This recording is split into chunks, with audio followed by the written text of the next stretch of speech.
আমি যখন উদ্বোধনের মেম্বার ছিলাম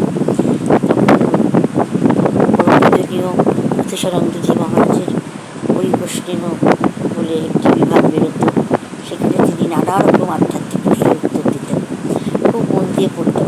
আমার ভীষণ প্রিয় উদ্বোধন নিবোধন আমি লাইফ মেম্বার সারদা মঠ থেকে, শ্রী সারদা মঠ থেকে প্রকাশিত উদ্বোধন আর প্রবুদ্ধ ভারত। আমি প্রবুদ্ধ ভারত আর নিবোধন লাইফ মেম্বার। আর তো বলা হয় যে উদ্বোধন ঠাকুরমা স্বামীজির ভাব ও বাণী শরীর। তা আমি মনে করি নিবোধতেও তাই, প্রবুদ্ধ ভারতও তাই। সেই জন্য এই পরম পূজনীয় মহারাজের এই পোস্টটা দেখে খুব ভালো লাগলো। আরও ভালো লাগলো আমার ফেসবুক তো দাদা পরম পূজনীয় স্বামী স্তবপ্রিয়ানন্দজির প্রতিবেদনটিও খুব ভালো লাগলো। উনি হোয়াটসঅ্যাপটা তো ভাইয়ের থেকে পেয়েছেন। আমি আর উনি আমার ফেসবুক তো দাদা প্লাস জগদ্দান তুতো দাদা, জগদ্দান আশ্রম তুতো দাদা। কারণ ওনার সঙ্গে যোগাযোগ করা আছে বা সরি ছিল, কিন্তু চাক্ষুষ প্রথম দেখি 2023 সালে জগদ্দান। সেই আমি গেছি আবার সব ছেলে মেয়েদের নিয়ে সারদা সরস্বতী কলা মন্দিরে ওদের জন্য বই কিনতে, রং করার বই কিনতে, প্লাস ঠাকুরমা স্বামীজি সিস্টারের জীবনী কিনতে সব গেছি। তা একজন ব্রহ্মচারী ভাই বলছেন, দিদি যান না, স্বামী স্তবপ্রিয়ানন্দজি এসেছেন। ওখানে বাঁশ দিয়ে কী সব কাজ হচ্ছিল, আমি বাঁশ টাস দিয়ে এক লাফে গিয়ে পড়েছি। দেখি মহারাজ একজন ভদ্রলোকের সঙ্গে কথা বলছেন, তবে আমি গিয়ে প্রণাম করলাম, ওরা প্রণাম করলো, ছাত্রছাত্রী প্রণাম করলো। মাইক্রোওয়েভ মহারাজ আশীর্বাদ করলেন। এত মিষ্টি করে কথা বলেন, এত ভালো লাগে, বাচ্চাদের সঙ্গে মজা করলেন। ঠিক ওনার জুড়ুয়া একজন আছেন শিলংয়ে, শিলং রামকৃষ্ণ আশ্রমে, একদম ওনার জুড়ুয়া। প্রথমত তো বলছেন যে পরম পূজনীয় উনিই গেছেন। বললেন না, আমি ওনার জুনিয়র।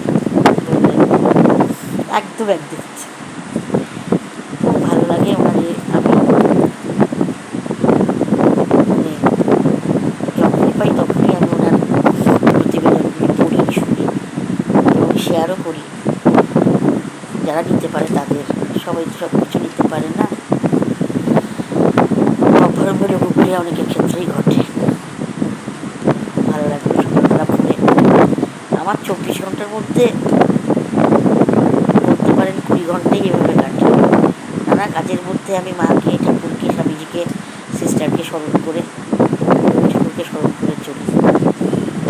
বড় মার একটা কথা আমার খুব মনে হয়, পরম পূজনীয় ভক্তি প্রাণা মাতাজি আমার বড় মা, আমার জীবনের যুবতারাদের মধ্যে অন্যতম যিনি। ফার্স্ট অ্যান্ড ফরমাস্ট যুবতারা তো মা, তারপরে আরও যারা যারা আছে তার মধ্যে তিনি অন্যতমা। বলেছিলেন যে মা, তুমি সবসময় মাকে স্মরণ করে কাজ করবে। ওটা আমার মধ্যে জড়িয়ে গেছে জিনিসটা। আমি নিঃশ্বাসে প্রশ্বাসে মা, ঠাকুর, স্বামী, সিস্টার, শিব ঠাকুর ছাড়া আমি চলতে পারি না। তেমনই রবি ঠাকুর আমার হৃদয়ে অবস্থিত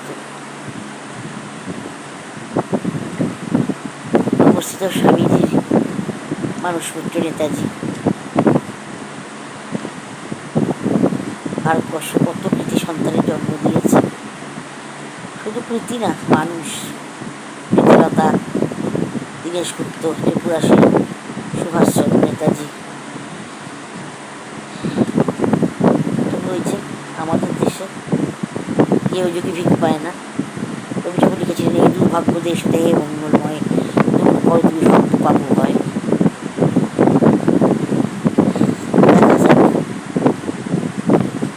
নবযুগের ঘণ্টা তো বেজেছে, কত সেই ঘণ্টার তরি যায় এবং কতদূর মানুষের চেতনা উন্মিলন করে সেই ঘণ্টার তরি বন্ধ করে প্রবেশ করে। অনেক আমার এক্সপেকটেশন আছে নতুন সরকারের প্রতি। দেখা যাক প্রত্যেকটি মানুষ যেন সুখে শান্তি থাকতে পারে, বিশেষ করে গরিব মানুষরা। এবং সত্যি অনেক দিন ধরেই বলা হচ্ছে যে প্রতিবন্ধীদের জন্য একটা ব্যবস্থা করতে। এটা সত্যি সত্যি অনুরোধ করছি আমরা সকলে মিলে একটা ব্যবস্থা করা হোক।